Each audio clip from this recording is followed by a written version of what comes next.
Okay, well, welcome back. Go ahead. Mary Harrington, thank you very much. Please begin.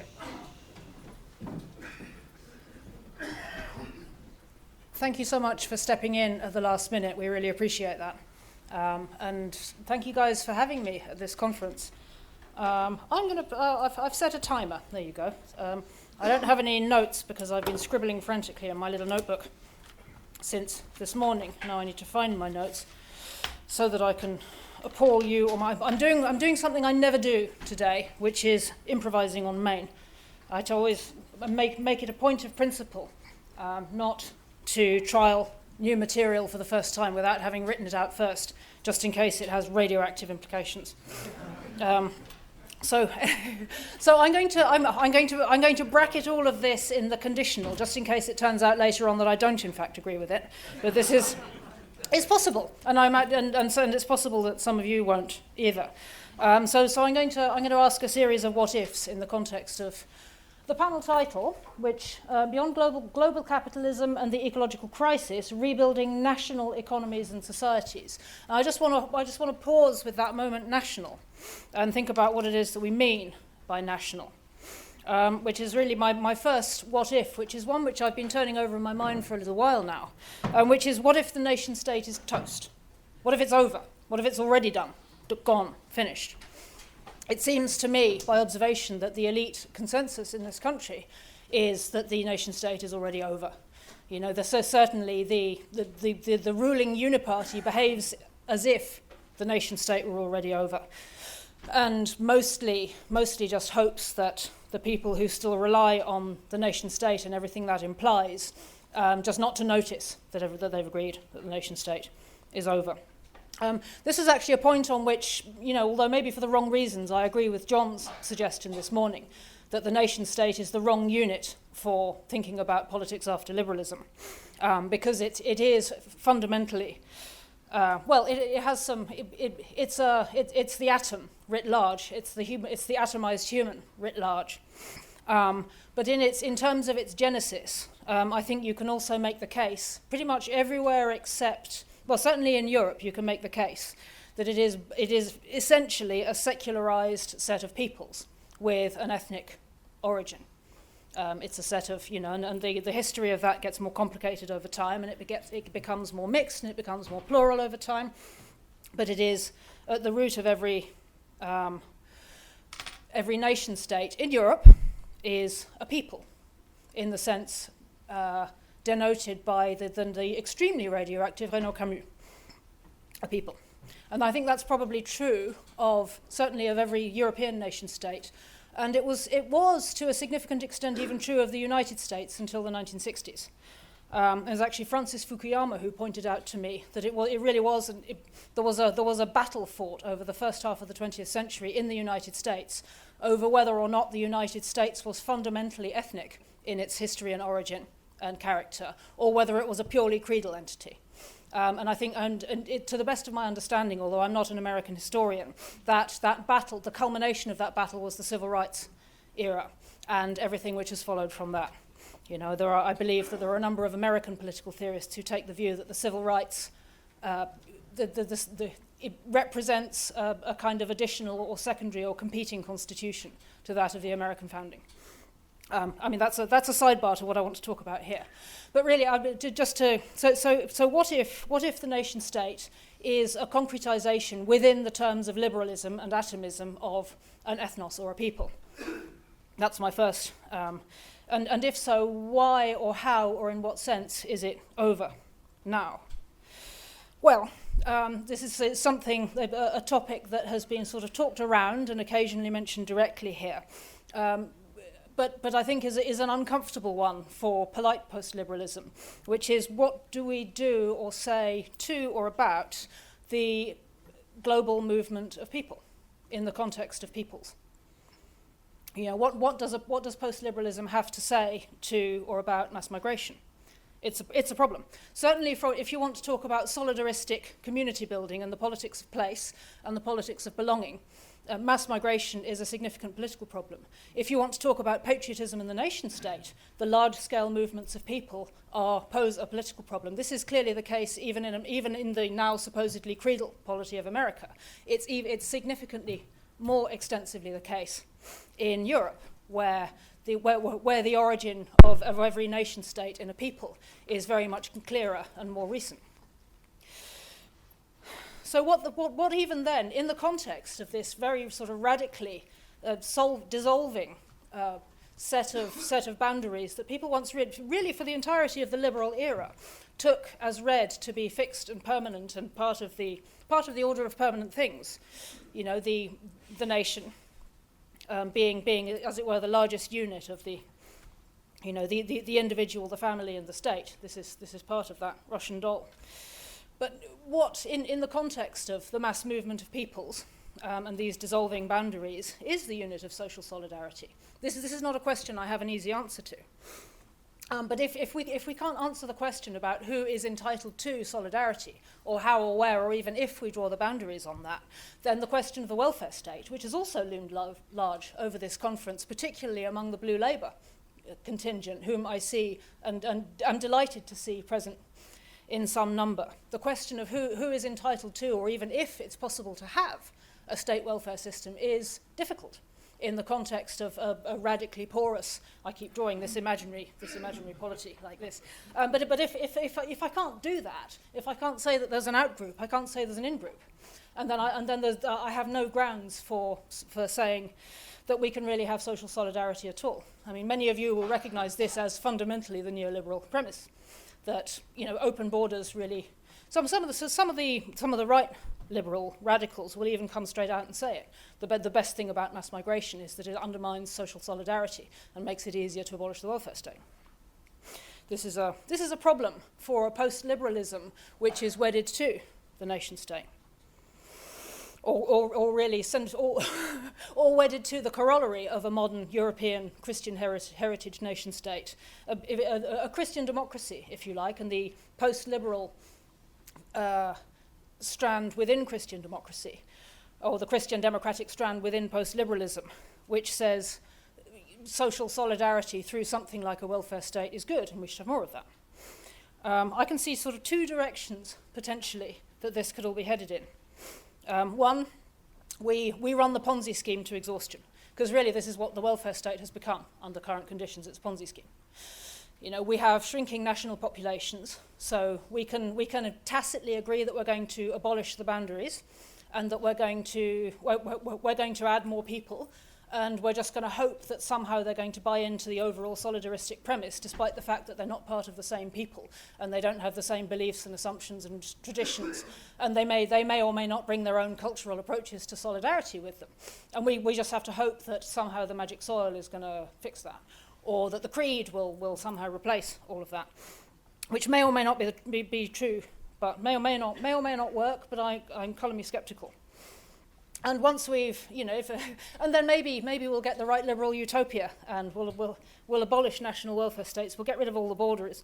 And then we can just have some sort of one world government enforced by, I don't know, central bank digital currencies and microchipping everybody or something creepy like that. I mean, you can probably guess by now that this isn't my preferred solution.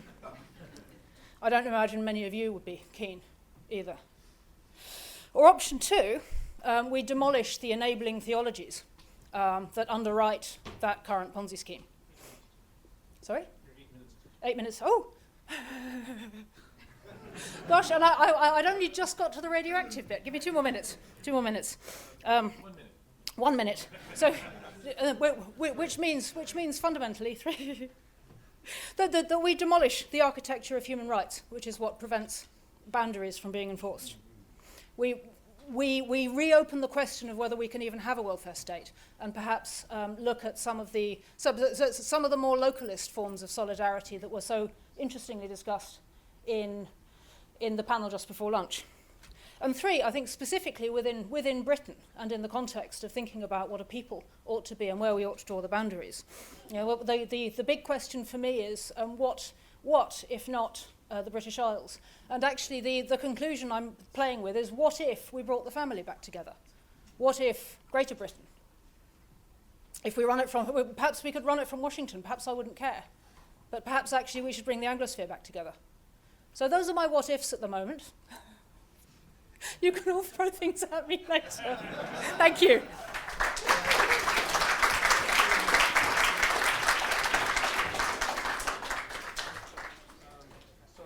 I guess we'll go to Sohrab Ahmari as the second speaker. Okay, thank you very much.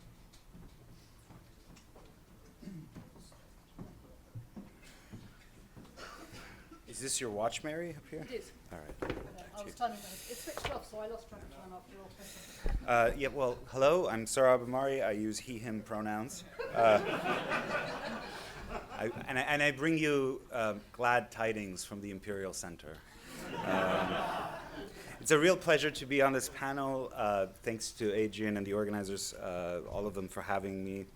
And it's great to be with all of you. This is one of those events that, in-person events that feel like you're on Twitter, meaning you recognize people as their avatars. At least I do. My brain is so internet poisoned that I think about events, in real-world events, insofar as they reflect online life or not. So I just want to, our topic is so broad, but as it happens, the sketchy remarks I prepared dovetail nicely from Mary's. By the way, I'm delighted to soon call her a colleague at UnHerd. The first premise is that I think that, at least in the United States, there's been a broad shift away from neoliberal globalization that began with President Trump's first election in 2016. And the reaction of the center-left establishment initially was to try to undo the outcome of the 2016 election using lawfare and sort of all the dark arts available to the American security apparatus and its media allies, but it failed. And at the same time, there was a recognition on the part of the center-left establishment, which I think is still the sort of center of gravity of American power, that they had to give something to this new populist uprising, most notably reflected in Trump's first election, but also by events like Brexit across the Atlantic, the rise of various right populist governments in Europe. Which brings me to the second premise, namely the fact that Bidenism was in important ways actually an extension of Trumpism. It's notable, for example, that President Trump kept in place all of the tariffs that President Trump had imposed. Biden kept them in place and, in fact, widened them to include electric vehicle components. And that Jake Sullivan, the National Security Advisor, gave a speech in 2023. It was much noticed and discussed, in which he decried what he called the Washington Consensus, which is a byword for this kind of neoliberal globalization. He said it hadn't worked for the American worker. So the question becomes, as we are a month or more than a month away from the election, is why did that fail? Why didn't the Bidenism version of post-neoliberalism appeal to workers? And I was recently at a conference of the center-left, including lots of soon-to-be jobless Biden administration officials, the labor movement, and then there were like 3 conservatives. I had been to a previous iteration of this conference where it was a much more triumphant mood. Everything felt different a year out from the election, but this time around, everyone was like, "Well, you 3 conservatives, please explain the world to us. What just happened?" And I narrowed it down to one specific instance in the debate between the now president-elect and Kamala Harris. I don't know how much people here watch the debates, but on points, Harris won that debate. Everyone agreed that she did a better job. But there was one very notable moment where Trump turned to Harris and said, "You want to fund transgender surgeries for detained illegal immigrants." And the moderators from ABC News said, "Excuse me, Mr. Trump, we have to correct the record here. She did not stand for that." And then 24 hours later, they put out a bulletin where the ABC and CNN soon followed. They said, "Well, actually, yes, Kamala Harris has endorsed publicly funded transgender surgeries for detained illegal immigrants." And I just told this center-left audience, like, that's why you lost. Let's unpack that, how bonkers that is, right? and I did the pronouns joke at the beginning because I also mentioned this as well, that the sort of the norms of the center left are just weird. They're not norms. If people aren't accepting them widely, like the pronoun norms, they're eccentricities. But the more important one is the immigration one. That the Bidenites, although they tackled the free movement of goods and capital, they were not willing to tackle the free movement of labor, which is one of the core components of neoliberal order. So that's how it dovetails with Mary's remarks. I think as people who are critical of neoliberalism in various ways, that's the one where it's the toughest pill, as Mary said, but she's right. Immigration as it's taken place, especially this kind of irregular mass migration, millions of people coming to the United States over over the first 3 years of the Biden administration, is a form of labor arbitrage, as Michael Lind points out. It's a way it's just like offshoring, it's a way to put downward pressure on the wages and public services of working class people. So the question is, where do we go from here? The Trump administration, I will just sketch out, is torn between two impulses. And depending on the day, one impulse overcomes the other. So for example, yesterday, President Trump indicated that he'd met with the head of the Longshoremen's Union, and after studying everything about automation, as he put it, he has decided that the ports should not be automated because the cost in terms of the dislocation of workers would be too high. He has appointed a Secretary of Labor, Representative Lori Chavez-DeRemer, who's a Republican sponsor of what's called the PRO Act, which is supposed to make it easier to organize workplaces, and is the American labor movement's #1 legislative priority. At the same time, there is the kind of Elon Musk techno-libertarian element, though I think it's notable that it's a kind of blue ribbon commission that Musk has been candid. It reminds me of how things happen in the Vatican, where like the Pope, some difficult reform that the Pope is not inclined to take up, is posed to him, like women's ordination as deaconesses or whatever, and the Pope will say, well, very, very important. The Holy Father has referred this to a committee. That's where it'll go to die for the next 10 years. Could be that. Is that what Elon's Doge Commission is? I don't know. So those are the interesting impulses. But it seems to me in some ways like a return to the late 19th century, where you have an externally protected economy via trade barriers, tariffs, and the labor market is protected through restricting immigration, and at the same time, in some ways, internally, it can be very libertarian, and people might be unprotected, although there is this kind of pro-labor strand, and that is unresolved. And the other question is, where does the left go from here? Because as a man of the right, I want a healthy center-left. And there are paths that are being put forward. Two main ones are represented. One is represented by people like Matt Iglesias and Ezra Klein, who want to basically restore Clintonism, Obamaism, a kind of neoliberal model, but to grant more to public sentiment on things like pronouns and immigration. And then there are the quote-unquote populist left who believe that Kamala would have won had she run on democratic socialism, and therefore would not have needed to make any concessions on issues like gender, or issues like the border, and so on.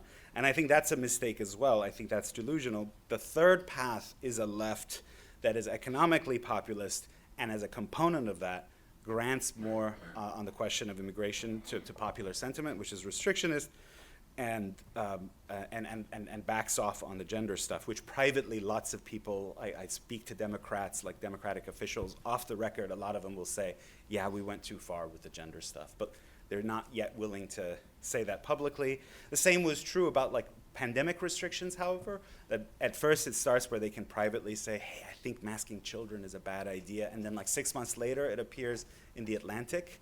And then you see the tide of opinion shift. I don't know if that's the case with gender as well after the shellacking in November. We'll see. But I think that just a broad trend toward a world in which the United States seizes interest in a more limited way and not the entire globe, that will remain. And that's very hopeful if you care about the American working class. It's very hopeful if you care about restoring American manufacturing. And the question is, what role does the left play in all this that's productive? And that's remains to be seen. So thank you very much.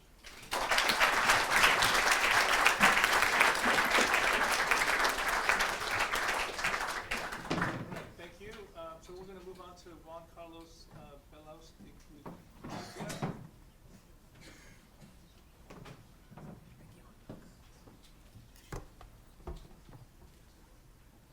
Thank you, and thank you for the invitation. I must say that I'm a bit different from most of you. I consider myself a liberal. I'm here because I'm an environmental economist, and I'm taking part in a conference on climate change, and Mexico was part of this project. But I have to say that I'm really glad to be here with you, and that I share all your concerns. As I said, I'm Mexican, and I'm an environmental economist, and these two characteristics are important for what I'm going to say.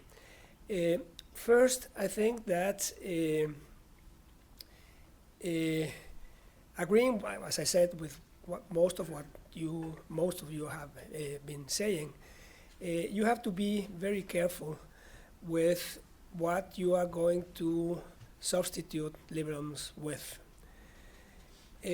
Mexican governments have been trying to substitute liberalism for at least 100 years.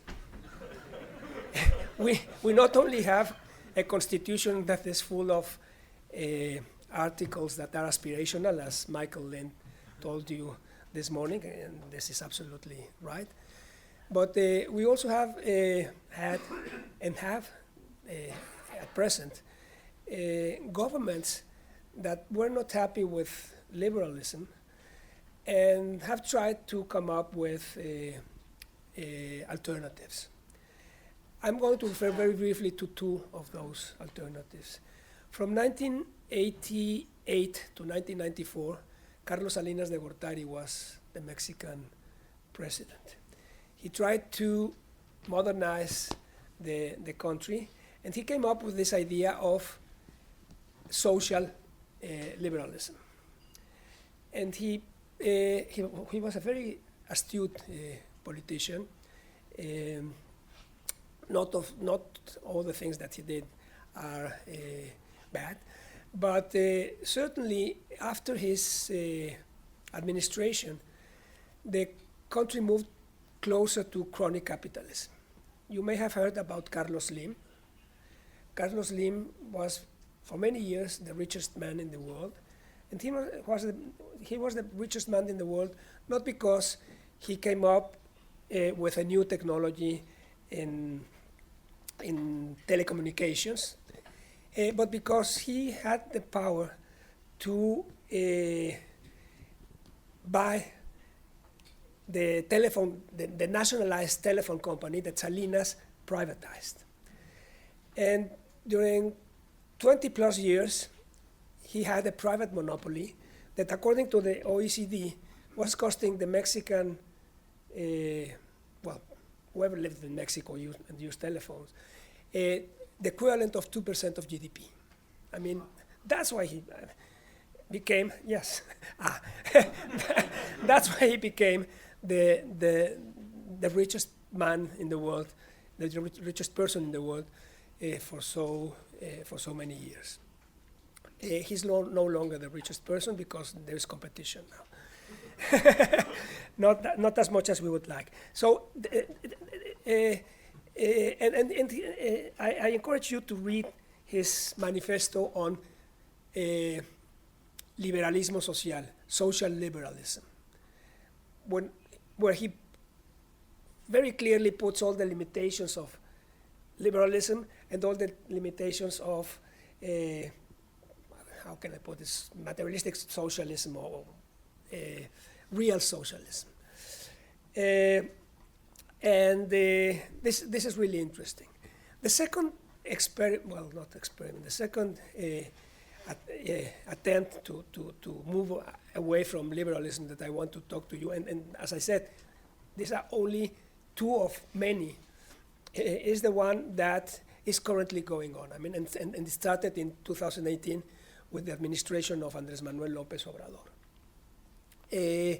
He was very, always very adamant against liberalism, but as a result of his 6 years of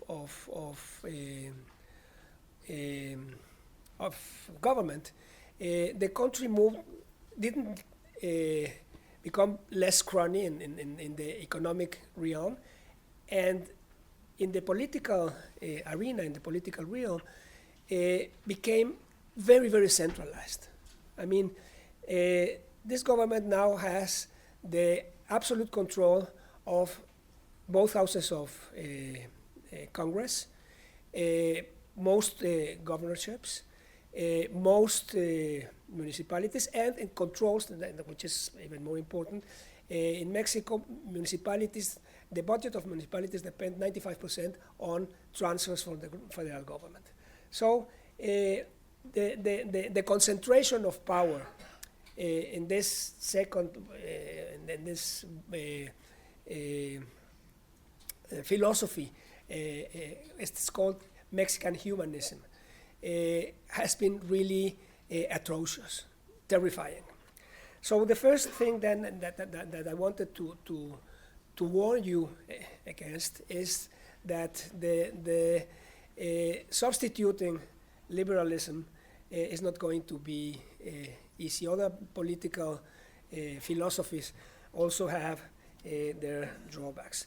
The second point that I want to make is that thinking that neoliberalism has liberalism doesn't have any more solutions to offer, and that it has exhausted its capacity to change and to provide solutions to people's problems, may be exaggerated. There may be solutions with new covenants, better policies. One of the previous speakers assumed, well, I understood that he assumed that by introducing new public policies, this had to be technocratic, and that eventually a technocratic elite would have to take over.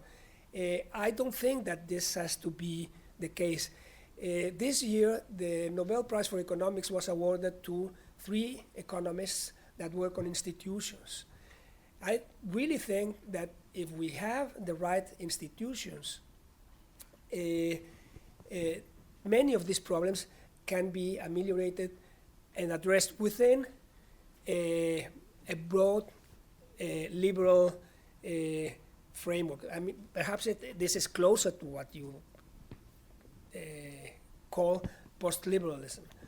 But the thing is that it has been clearly shown in academic papers that in books that inclusive institutions, which is something you are all concerned about, lead to an improvement in welfare, to a better life, to a good life, and that the big difference between I lived in Sweden for 5 years, and it was a great experience, and I really think that having the right institutions can prevent most of the problems that you have been mentioning. The thing is that it's not easy. I mean, well, not an expert, but I work in climate change. And, yeah, 1 minute. And solutions are terribly difficult. The fact that we cannot find a solution within a given framework doesn't mean that any other framework or that most other frameworks will lead to a solution. So, and there is also an additional problem. Another speaker mentioned that the consensus after the Second World War led to great improvements in the quality of life in many countries, Western countries. The problem with solutions in complex situations is not only that they are difficult to find, but also that they are not permanent. They cannot be permanent. So you have to be ready. The institutions have to learn to be able to adapt those solutions and to react to new problems. Well, I had 2 things to read, but apparently my time ran out. Thank you very much, and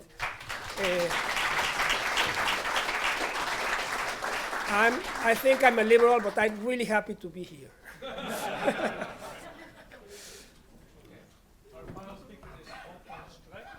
Can I remain seated here? I have these notes here, and if I take them over there, I don't know, they may disappear on the way. Yeah. Now our title is Beyond Global Capitalism and then Rebuilding National Economies. And I will give you a few sort of hints as to. Sorry, I can hold it. No, I can. This doesn't work. Yes, it does. Yeah, okay, very good. No, I'll take this one here. Well, it's already almost 1 minute, or half a minute is gone. Now, what I would like to say is that, or what I would like to introduce in the discussion is the notion of the state architecture in global capitalism. That has 2 levels. One is the international relations, and the other is the relations inside states. Important institutions, I would say. The era of global neoliberalism was one of extreme centralization of the international state system.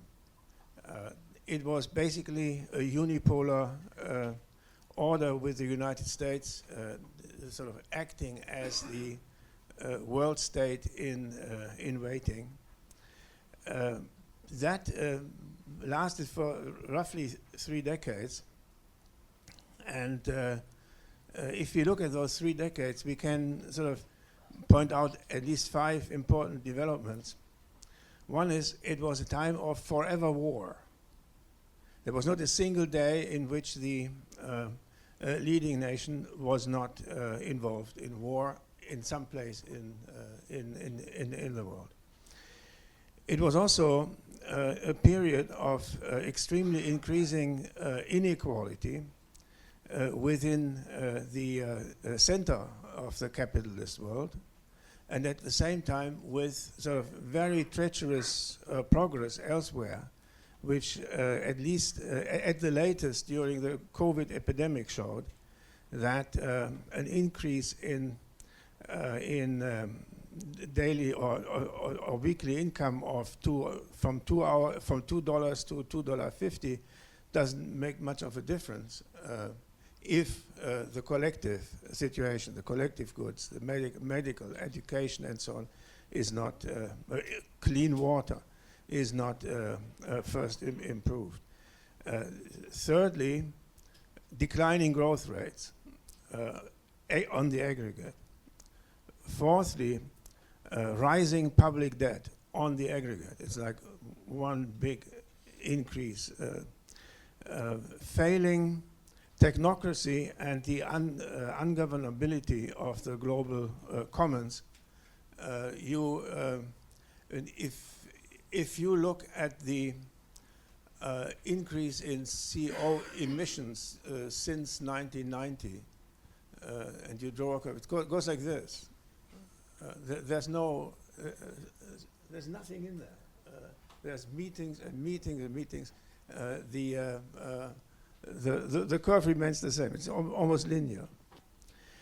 So in this period, deglobalization has been going on for a while, since 2008. If you look at trade figures, international capital movements, there is a real movement here where the formula of one economy governed by one country shows that that is not, you can say, sustainable.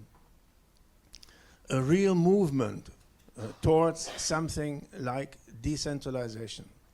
After COVID and the Ukraine war, now concepts like protectionism have become sometimes dressed up as industrial policy, have become popular again. The move to renewable energy will make countries with export surplus, or will make it less necessary for countries to export in order to finance the imports of gas or oil. In capitalist countries, notions like communal socialism, communal ecologism, Vienna, Bologna, Copenhagen have become increasingly subjects of public debate. We also see very strange developments in terms of labor supply in services, where apparently the capacity of even higher wages has become less strong to attract additional labor supply. So also in the literature you find a new interest in cooperatives, credit unions, other forms of communal economy. What I would like to say on the sort of lower level, or on the two levels of a new global political economy, at the end of the Second World War, there were about 60 nation states. Now we have 200. The demand for nation states is high, especially outside the so-called developed West. Look at Palestine, one of these wars that are being fought on the demand of people to have their own nation state and their own sovereign nation state. In my view, sovereignty is an important precondition for democracy. But sovereignty you can have only in an egalitarian, multipolar international system. The ongoing trends towards multipolarity are interesting, not just from the perspective of global government or governance. They are also, and even more interesting, from the perspective of what these countries can now do as their independence makes it possible for governments to do what their voters want, rather than what some external agency or some imperial power want. Important also is that if you think about a turn to multipolarity, the question of the international monetary system comes up. The possibility of building development banks that are not identical with the American-led World Bank and the International Monetary Fund. All of this is interestingly interlinked between the domestic politics of states and the you see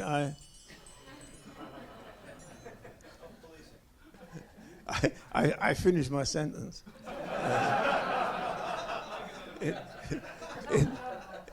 Interlinked between the domestic politics of a state and its position in the international system.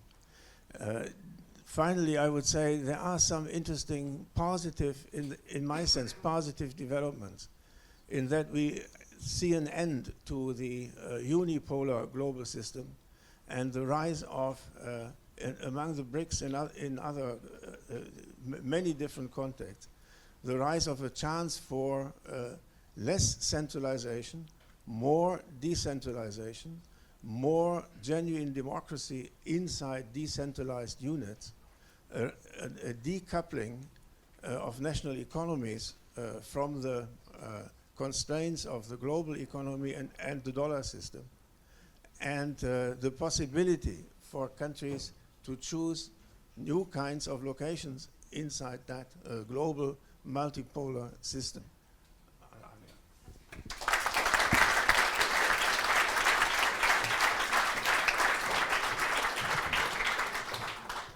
All right, thank you very much. We're going to open it up in a moment, but I just wanted to, what I kind of noticed initially was just that there seemed to be at least three different views about the nation state. I mean, it did seem like Mary Harrington was moving toward a post-nation state sort of conception. Correct me if I'm wrong. And whereas Sohrab and Wolfgang Streeck, they were really, I think, emphasizing the importance of nation states, and that that nation states really represent an element of sovereignty, but also of democracy that should be applauded. And so I'm just wondering, maybe do you want to react to that, and maybe we'll start with Mary Harrington, because she began. I'm genuinely ambivalent on this, in that I struggle to think of I'd hesitate to prescribe a universally applicable solution to what shape a polity should be. I think that's just prudent on my part. But I suppose, just to finesse that a tiny bit, I started out with the very punchy statement that I think the nation state is toast. I actually don't think that's strictly accurate. I mean, here we are. So UK border force still sort of exists, even if it doesn't do very much. I think what I'm trying to interrogate is the relationship between a polity which has some sort of putative edge to it and the contents of that polity. Why are these people here as opposed to somewhere else? I think my argument is that we need more, for a post-liberalism to be anything more than just a rehash of liberalism, but with some kind of Tolkien-esque bells and whistles. We need a more substantive engagement with that question. Can I? Yes. These things drive me nuts. Yes.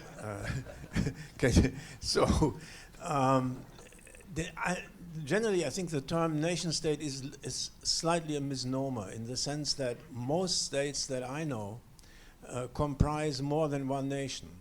The United Kingdom is, for example, a very good example. Yeah? Then the question of centralization and decentralization arises in the sense that how can the internal order of a state accommodate the differences between different nations within that state? Federalism is a usual answer to this, and it's not such a bad answer. After the Second World War, for example, if you know continental Europe, northern Italy and southern Tyrols, like Austria, was always a contested area. And then after the war, the treaty was negotiated between the two nation states on the special status of the Alto Adige, German-speaking, inside the state of Italy. And it has worked basically wonderfully today. If you ever go there and have dinner, have something that includes knödel and pasta, and you'll see how inside a state two different nations can come to live together and learn from each other. So yes, that's one problem. One problem is if you have big nation states, the problem is how many diverse groups would you have to accommodate. Federalism can only work on a territorial basis. There's also other divisions. Pluralism comes in addition to federalism. All that concerns the internal order of a nation state. But then it is very important that that state is embedded in an international order in which it can follow its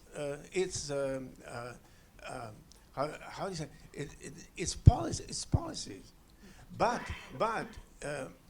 something that people usually forget, and the enemies of nation states usually forget, is that the nation state is in itself a historical creation, which in its present form goes back to the peace of Münster and Osnabrück, the Westphalian peace in 1648. I was born in Münster, so I have a very sort of close relationship to this particular.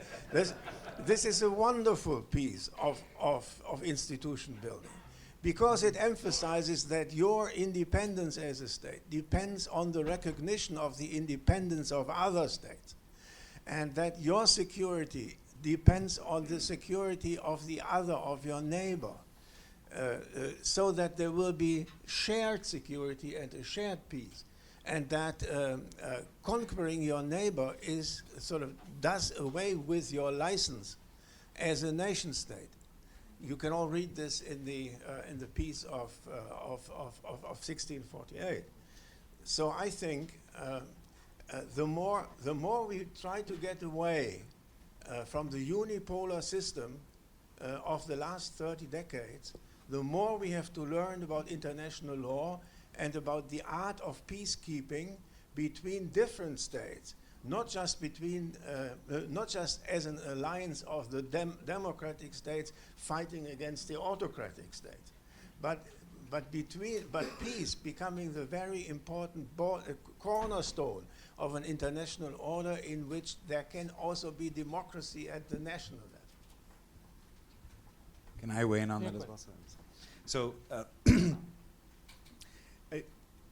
I'm fully aware that the nation state is a contingent development. It hasn't been around forever. But I think that it still provides a relatively decent answer to a very important problem, and that's the problem of political attachment. To which unit with which unit should I feel solidarity, and which kind of geographic / spiritual / material space do I owe my loyalty to? And I follow Pierre Manon, the French philosopher, has a great answer, or political theorist I should say, is that he says, look, the sovereign sole individual, the sort of ideal figure of liberalism, is too small and too selfish. Humankind at large is too large, but the nation state is like a decent intermediary between those two that I can feel loyalty to.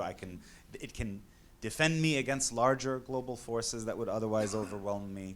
Now, as a Catholic, I should say, well, like I can't make the nation state a subject of idolatry to make it the be-all, end-all, the ultimate answer to political problems, but it's a decent one. It's all right, and we haven't found I think we still haven't found a better alternative to it, as fraught as it is. And I think Mary is right to bring up the challenges it faces, whether or not you are pro-nation state or not. You have to recognize that it faces certain challenges and it raises certain problems, but nevertheless, this problem of political attachment and loyalty is very important, very difficult, and the modern nation state, dating back to the Peace of Westphalia and really taking off in the 18th and 19th centuries, is a fairly good answer to the problem of loyalty. Okay, Carlos, do you want to say something about this, or? Well, with regard to global negotiations of environmental powers, the fact that it's negotiated among countries certainly reduces the transaction costs, but that doesn't change anything about the different interests that different economic agents may have. I mean, if your livelihood depends on the use of fossil fuels, it won't matter if you are Russian, Iranian, Venezuelan, or Saudi, you will vote in one direction. But perhaps it's easier to, the transaction costs are reduced if you have countries, conglomerates. I'm not an expert in state, I'm not a philosopher, I'm an environmental economist, and that's what I can Thank you. All right, I'm going to open it up to questions. Oh my goodness, see one. All right, we're going to start. Okay, we're going to start with you, and then John, and you, and we had you, and we had you in the back, yeah, and then you. All right, go ahead. My name's Coretta. I work in Plow, and I studied in Uruguay and South America. So this question is to Juan Carlos and Wolfgang. To what extent is local sovereignty possible for small states? Doesn't everyone fall under, have to choose between this sphere of influence or the other? Uruguay was more under the states because they didn't like Russia, and now they're interconnected with China. You see the similar thing in Ukraine. Is this even possible? And related, especially for Juan Carlos, is there a path forward for more of a local economy in Mexico or Latin America? We don't talk about dependency theory anymore, but there is a reality there that your country could even make a COVID vaccine. You're dependent for everything on the global north. And so I often wonder this. Anyway, hay un camino por delante para México como una economía más local, o siempre será dependiente de los norte? John, go ahead. Yeah, John, go ahead. We'll take a few questions. John? Yeah, okay. Yes, I just want to put a question mark. I want to put a question mark against the entire idea that post-liberals should be over-celebrating the nation state. It just doesn't seem to me at all logical. I agree that up to a point, yes, even though the nation state arose out of suppressing earlier localities, it is now a locality that we should defend. And I think I agree with most of what Wolfgang Streeck is saying, that, it does allow a relative degree of self-sufficiency. Nonetheless, the entire logic of Westphalia is like the logic of Thomas Hobbes at another level. You have individuals contracting with each other. You now have individual states contracting with each other because they no longer agree on the principles of Christendom. The logic is basically individualist and therefore liberal. Moreover, Benno Teschke's book, The Myth of 1648, shows it never worked. The Westphalian settlement is utopian and it didn't work. First of all, it led to continuous wars. Secondly, those wars were often still dynastic in real character. Thirdly, they were often still ideological about Protestants versus Catholics. Look at the Jacobite wars. And fourthly, they were big states, effectively imperial states, are still in charge. And then you go into the Napoleonic era, and it's ideological, and there are big powers, and there are empires involved again. And this is where I see Pierre Manon as very imperfectly Catholic. He tends to trash the Middle Ages. He tends not to realize that there was things like, the Holy Roman Empire was a reality that really worked well, as all its historians are now showing, that it was very plural. It allowed complex, overlapping different spaces. It was more tolerant. It was not anti-Semitic. Germany only went in that direction with Prussia and the rise of the nation state.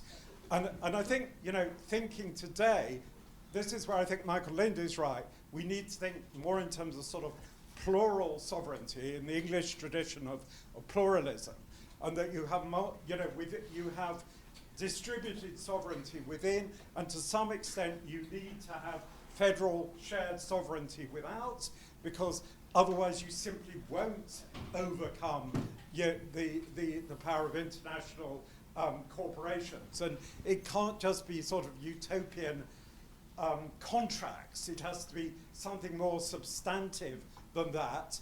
And usually this will involve some big powers acting more like imperial forces. So I think this whole nation state good, kind of empire bad thing is actually not post-liberal. That would be my viewpoint. Yeah, go ahead. Thank you. So I think I'm right in saying that the highest ranking explicitly post-liberal politician in the world is our incoming vice president in the United States. So his convention speech where he accepted the nomination was really something striking. So he talks at one point about the family plot where in the Kentucky hills where currently 5 generations of his family are buried. And he says, and I want to be the 6th, and I want my children to be the 7th. And I thought, well, this is something remarkable. This is an American politician talking about the fact that he's going to die, for one thing. I'm serious. And that his children are going to die, right? And that he has ancestors for many generations whom he cares about, right? And he switched, so he said all this, and I said, well, this is interesting. He switched very quickly to saying, and we are Americans here, and that means we get to decide who comes here. Right, and there was this very strong sort of friend-enemy thing that he turned to when it came to sort of talking about American identity as opposed to Kentucky identity, for instance. And I thought one of these things is not like the other, right? And I thought there's an ugliness he has to resort to if he's going to make a strong case for this nation state as being a home for us. He has to say, those guys don't get to come here. So I'm wondering, and I think maybe that nation-state loyalty works differently in different nations. In a large, extremely diverse, with many different regions, nation-state like the United States, I'd love to hear some reflection on how it is that the nation-state really can be a locus of identity and belonging without being ugly. Yes, go ahead. I think the United States is not so diverse as you would think.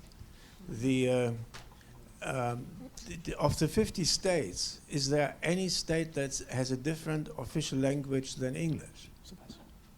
No. Is there a state where they speak Sioux? No, as an official language. Yeah, reservations, yes. Yes, absolutely. There is a place called San Francisco, and a place called San Diego, and a place like Santa Fe. There must have been people naming these places that were not Anglo-American. So the forging of the United States as a nation that predates the civil rights movement. It was the American Civil War, which was the worst war in the history of mankind since that time, and an absolutely devastating war that forged these two countries together. So I would say the United States is an example of a nation forged by extreme violence, conquest, imposition of invading colonial culture on their territory, which sometimes in Europe we're told that European unity should be built on the model of this wonderfully diverse United States. I can only warn against it. Yeah. As far as your intervention is concerned, Britain was not part of the Westphalian peace. Yeah? And indeed, I'm absolutely with you in the following sense. That system did have a symbolic, but more than symbolic center, which was the emperor. But the emperor was, let's call it the core of the international order. But the emperor was bound by a very strong treaty between the member states that defined the role of the emperor, not the other way around, where in NATO it is the United States that defines the role of the member states of NATO. And so I became extremely interested in international relations when I wrote my last book on the possibility of recapturing democracy through decentralization. And it became absolutely clear to me that the window of opportunity now is the decline of the United States as international hegemon, and the possibility of a sort of decentralization of the international system with a strong need for negotiated peace treaties between these, or peace arrangements between the different parts, because the United States didn't have to make peace with itself, so to speak. If it had some discomfort, they could go to Iraq and try to get rid of it by killing 200,000 Iraqis.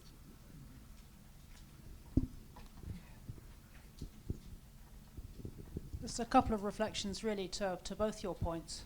I think one of the difficulties in talking, well, firstly, I would say if you're going to have a polity at all, then that polity has to have an outside, unless we're talking one world government. And if it has an outside, then it involves friend and enemy, at which point, at some point, inescapably, you'll have some form of ugliness at the edges. That's just unavoidable, unless we're talking one world government.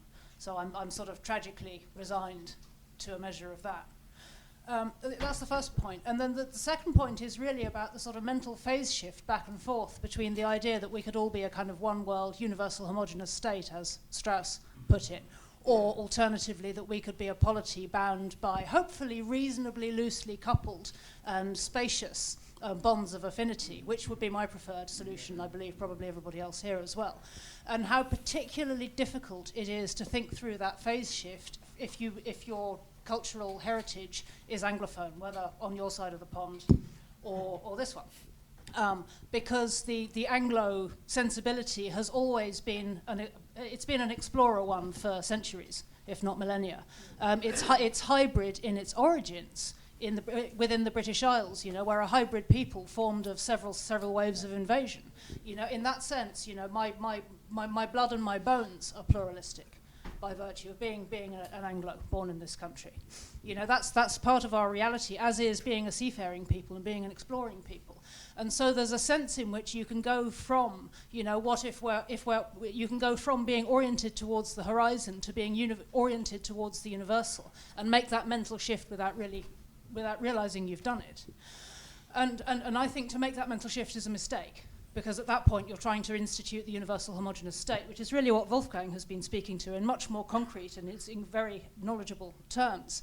You know, is this attempt to bring about the universal homogeneous state, which really just delivered 30 years of forever war and declining living standards and transgender surgeries for illegal immigrants and just nutso stuff like that. And nobody wants it. Everybody hates it. So we need to scale back a bit. And I think that's particularly difficult for Anglos, whether in America or in the United Kingdom, because of our historical relationship to the horizon and our historical pluralism as a people. And I think that's a real challenge to grapple with in this country and within our political tradition. I'm just going to introduce the word that hasn't been mentioned much in the discussion. That's small d democracy. And I just, in a very practical sense, the voters who are insisting on renegotiating neoliberal globalization are redoubling to the nation state. They see the nation state as a thing that can make political contestation possible again, so that whether it's migration flows, trade flows are not subject to expert determinations or supposedly impersonal market forces, but things that they can contest at the ballot box or in democratic deliberation. So for me, it would be uncomfortable to try to get ahead of the voters and hold up some other kind of larger polity, even as they're kind of retrenching away from all of that. Maybe blocks is some way somewhere to where I would meet John halfway, that we're coming into a world of BLOC blocks. The U.S. has its kind of hemispheric interest. Well, it's certainly larger than most other powers, but that it's not. The U.S. will maybe no longer see the entire world as its sphere of influence, because if it sees things that way, then whenever there is another state asserting its interests anywhere, it's a potential military flashpoint, and that's an unfortunate way. And then on the JD thing, I would just say, point taken, but it's also notable that JD is married to an, Indian American woman, and his he eats vegetarian as a result of that. So, like, you know, so like I feel like his Kentucky ancestors liked meat, right? But that's the kind of complications of American identity. So that, and again, to go to the small d democratic point, keep in mind, half of Hispanic men voted for Donald Trump. A fifth of African American men voted for Donald Trump, and you know, nearly half of Hispanics favor immediate deportation of illegal immigrants. So in that context, I can't say that if there's going to be ugliness, that it's a racialized ugliness. It's not. It's, you know, you have recent legal immigrants who are like, no, I don't, keep them out. You know, some of the solutions will not be pleasant to try to stop migration at the levels that it's been taking place, but you can't say it's racialized, and it's an important point to make. Okay, thank you. Go ahead. Thank you. I want to go back to three words that are a bit hidden or unheard in this, which is the ecological crisis. I heard a couple of references to it. So my question really goes to Wolfgang, because I thought it was most articulate way of responding, would be your decentralized state system and the international order that comes out of it. In what way does it address the present climate crisis? And as you said, that continuing set of CO2 emissions, which take us already beyond 1.5, and very quickly will take us beyond 2 degrees, and therefore to the threshold of tipping points. That crisis, and that is the right word, I'd like to hear how you address it within the way in which you're configuring international relations for the next 10, 20 years. Right. We're going to go to another question in the back. You had? Yes. Yeah, and then you. Yeah, I mean, what is the opposite of toast? I mean, the idea that the nation state is toast is bread. I mean, I sort of slightly wonder why we're still having this discussion about, I mean, you know, post-nationalism, universalism was a sort of minority luxury belief of the kind of 1990s, early 2000s, when globalism seemed to be working moderately well for some parts of our populations. I mean, I think quite the contrary, as has subsequently been said. I mean, the nation state and national identities are strengthening, not weakening. And indeed, one of the reasons why we need them so much more, even than we used to, is precisely because we don't have any ethnic base to our national societies any longer. And when you don't have when you don't have an ethnic core, when you're much more ethnically plural, you know, you need rules of the road, you need common language, you need something that can only be dressed up in the language and the symbolism of the nation state. And relating to the climate crisis too, we have these huge decisions that have to be taken about the distribution of costs and benefits over the huge extra costs that are heading our way from the aging society and the huge welfare costs arising from the welfare from the aging society, and the huge extra costs arising from climate change, and how the costs and benefits are going to be distributed within the zone of solidarity, which is the nation state. I mean, obviously there is an international dimension to that too, but we have to have politicians who are capable of taking very difficult decisions on these issues, and they can only do so within the idiom of the nation state. There's absolutely no other way we can think about it. And then yes, go ahead. Yes, go ahead. Can you indicate your name? I can shout. Yeah, go ahead. Dan Hitchens, just to add to David's challenge, the Labour Party is now ostentatiously patriotic. Trump has just crowd surfed to victory on this sea of MAGA hats and America First chants, and everywhere there are impeccably progressive figures from Trudeau to Starmer himself who are at least sounding like immigration restrictionists. So isn't it the case that, you know, whether or not this is good or bad, whether or not John Milbank's critique is correct, just as a matter of political reality, the nation state, far from being toast, is increasingly seen as the greatest thing since sliced bread? All right. Panelists, I invite you to respond. Just a couple of small points. I didn't say that the English have no ethnic basis. That's not what I said. No, the English are an ethnicity. Yeah, absolutely. Yeah, but as we you know, if you have eyes, you can see that. become more ethnically plural, you know, the ethnic base of the nation state, which is unquestionable 100, 200 years ago, has diluted. But actually, that means you need the kind of the framework of a national discourse more than when it was an automatic thing, because you looked and sounded like your neighbour. Respectfully, you're deluded if you think we're ever going to have a creedal nation in the United Kingdom. I don't know how this current experiment is going to end, but I fear it won't be well, bluntly.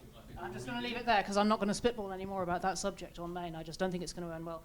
To Dan, let's see what they do rather than what they say. But Keir Starmer standing up and making some noises is very different to Keir Starmer reforming the UK border force, or demolishing the ecosystem of lawyers, or doing anything about the legal basis legal framework on which they prevent people being deported, or kicking out foreign criminals, or any of the other really low-hanging fruit which would be insanely popular and which just nobody does. And until I see them do something rather than saying something, I will continue to conclude that actually, broadly speaking, the consensus across the Uniparty remains effectively a post-national one. Whatever it is, whatever noises they're currently making to assuage the people who are becoming increasingly fed up with it. Case in point, Chagos Islands. Case in point, that civil servant who was recorded saying, if it's a choice between national welfare and international welfare, obviously we should prioritise international welfare. These are people who simply don't think in nation-state terms, and they certainly don't see themselves as continuous with a people in a place in any meaningful sense, and certainly they don't enact policy on that basis. And you can talk about how we've become ethnically plural, and this is the reality, but. Fundamentally, how that all plays out at the level of the polity, I hesitate to speculate. But at the level of the ruling class, I don't see any meaningful change. Certainly not in this country. And I await with some curiosity what happens in the United States now.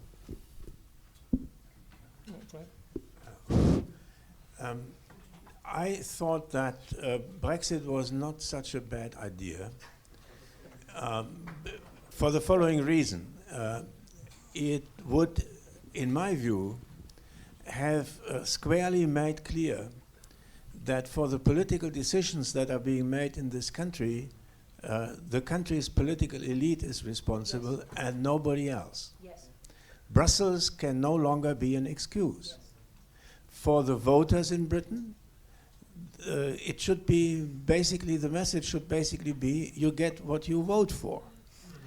And there is no European court that will correct what your government does wrong. And that has something to do with democracy in my eyes. That state is now responsible for itself. And it should assume that responsibility. Let me say linking this directly to the issue of immigration. I'm not so entirely pessimistic that we could not have a humane border or immigration regulation once we accept that open borders is not a possibility if you want to have democracy and an economy that you can govern. Once we accept that, we can think about all sorts of ways in which we combine our interest in the well-being of our population with the interest in protection or whatever humanity with other nations. But it will be a difference between us and them. I don't see this as a sinful distinction. I think that distinction takes place wherever you have human beings that cannot identify, and no human being can identify with mankind. You identify with a subgroup of mankind. And that and then the question becomes, how do you build the relationship between your subgroup and other subgroups? Will it be one of peaceful exchange? When I was a student at Columbia in the early 1970s, one of my great sociology teachers was a man named Peter Blau. Peter was sort of extremely interested in what happens if a newcomer comes to an established society. No wonder why. He was a Jew from Austria who had to emigrate to the United States, then fought in the American army in Europe, and then decided to study sociology. His problem was, how is it possible for someone to become, who is an outsider, to become an insider? Yeah? That is a complicated thing.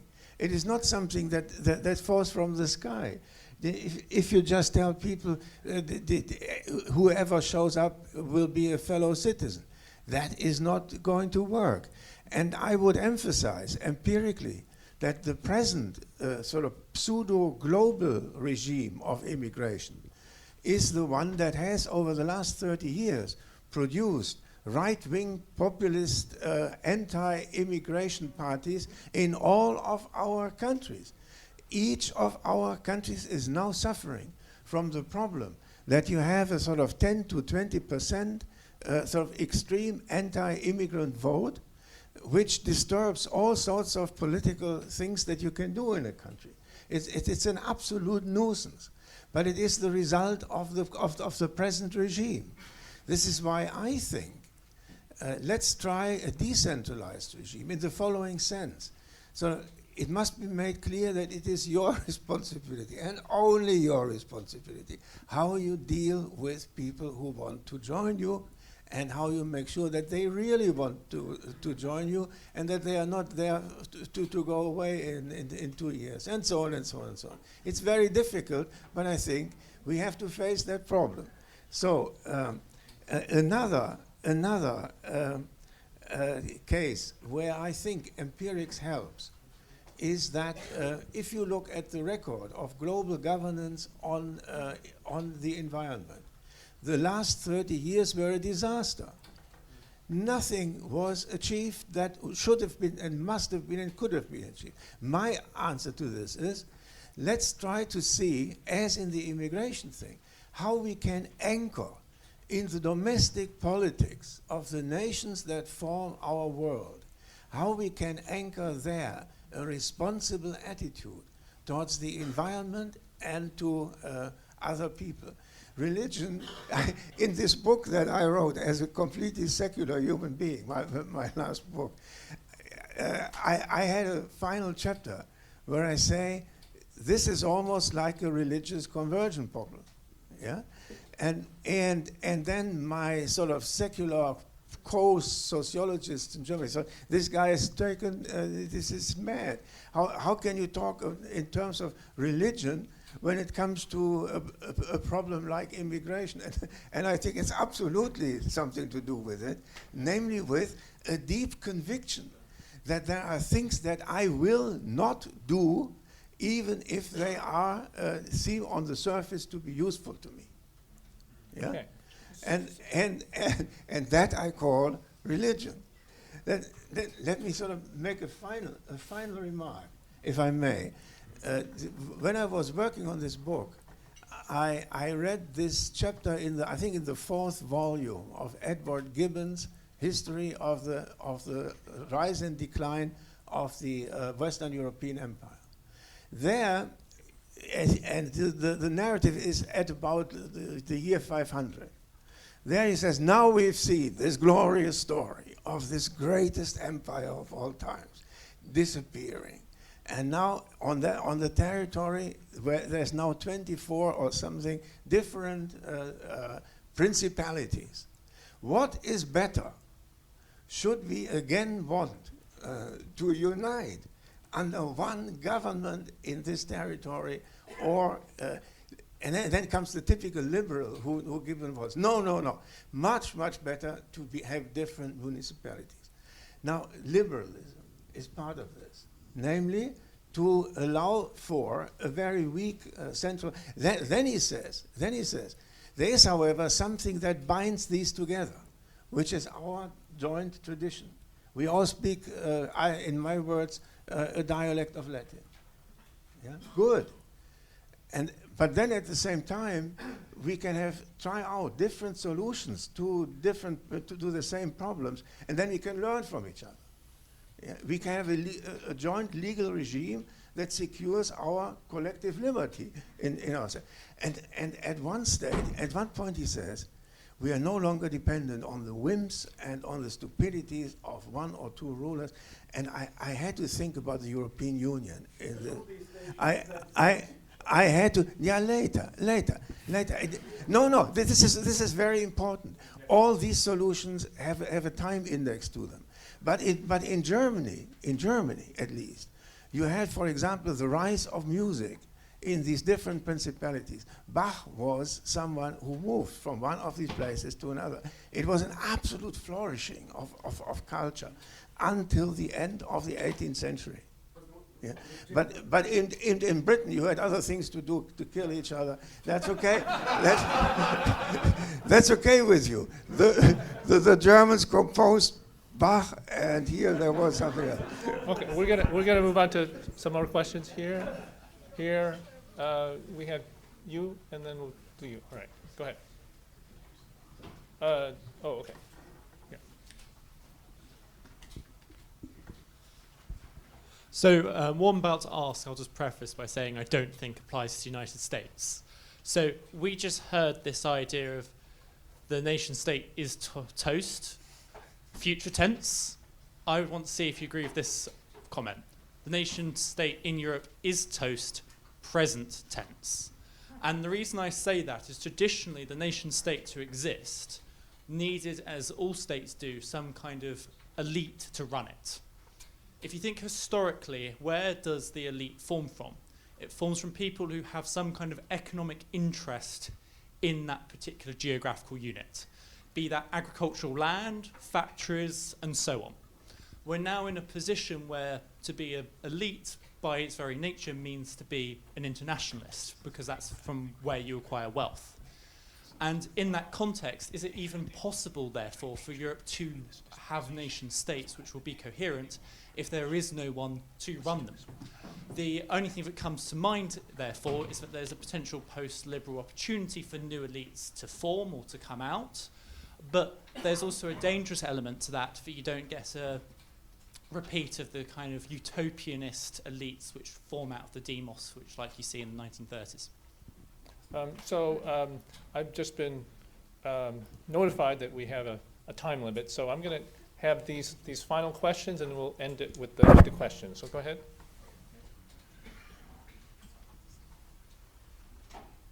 But please be brief. No.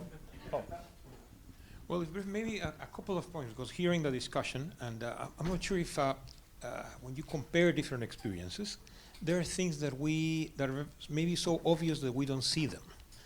And one of them is that I'm not sure if how much in this post-liberal dispensation there's a bit of a conservative element to it, which has these kind of traditions, culture, language, which is there and joins up things. That's point one. Point two, the need for roots, because roots are not the same as attachments. Attachment is a thing of a will. A root is something that comes from the past. And Elise's kind of obedience or piety, or I'm not sure what, but it comes from the past. And if you take these two things, I think that the point that John was making about not only thinking about the national state, but also empires, becomes a bit of an interesting thing, because it implies a different sort of articulation of these different roots and different languages and things in a way that goes beyond the simple nation-state thing.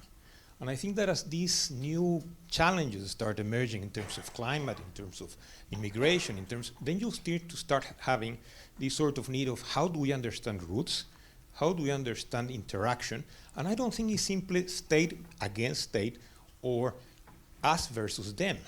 There must be some sort of mediation. But that mediation cannot be cosmopolitan in the sense that everybody is the same, because everybody is not the same. There are traditions, there are roots, there are different ethnicities, etc., and they have to be addressed. And I think that in the past there was a far better understanding of that. Okay. Now, so the question is, for you, the roots. How do you understand the roots? You had a question, right? This probably follows on the point about international, about the fact that our elites are international. Is it a related issue that they also seem to be rubbish? So, I mean, Professor Streeck had this point that of the failing technocrats who either all these meetings were not supposed to solve climate change or they were just really bad at it. But similarly, even in the various imperial centres, it wasn't a problem for the Democratic Party that Kamala was a terrible candidate. It wasn't a problem for them that Biden was increasingly incapable. The European elites all looked to the European institutions, not their nation states, but the European Commission is not apparently sort of sending their best. Can you move toward a question, please? Yeah. So, is this how does this relate to sort of internationalism and elite? Okay, and then yes, go ahead. Go ahead. Yes, but please be brief. Yeah. So John at the start today talked about repatriating post-liberalism, and I'm aware that two of our panelists were quite American in the approach, even going so far as to say, we'll see what role the left has for this. In the UK, it seems to me that post-liberalism sits much better within the tradition of Labour. And so my question is, what does post-liberalism look like once we ditch this American libertarianism and we borrow from the right these ideas about local community attachments, and then we situate it within a left-wing kind of Christian socialist, Tawnyist understanding of what post-liberalism is? And then final question right here. Go ahead. Yes? Yes? Yeah, oh. Telos-Paul and Laudato Si movement, as much as I would like to see the right not to emigrate, as one of conservative cardinals put it, being, implemented through actual developmental aid in global south countries. I would love to see this as a solution for immigration, and it would be possible, perhaps, with political will, if not climate change, because some places will just become impossible to live in. So I don't have an answer, I have a question, because we will have a price to pay in our societies for increased role of army, border security, and I'm not saying it's kind of cosmopolitan easy answer to that, but we will pay internally a cost by our liberties and our ethical standing. So I think we need to really start to think about it seriously, and I think the Pope is, with all his mistakes on that, he's at least trying to put the message out there. Okay, and then I did mean for you to go ahead. Last word. Yeah, my question is for Wolfgang Streeck. Where do you see the where do you see the multipolar world emerge? Because if we in the West start right now going to China and Russia and saying, hey, we start this thing now with the multipolar world, they will just beat us, Okay. And connected to that, I mean, that's why I think behind, the call for a multipolar world order is just another unipolar world order, just another one that the one we are living in right now. Okay. Thank you very much. We're out of time. We're over time. Please thank our panelists. We really appreciated the discussion. Right?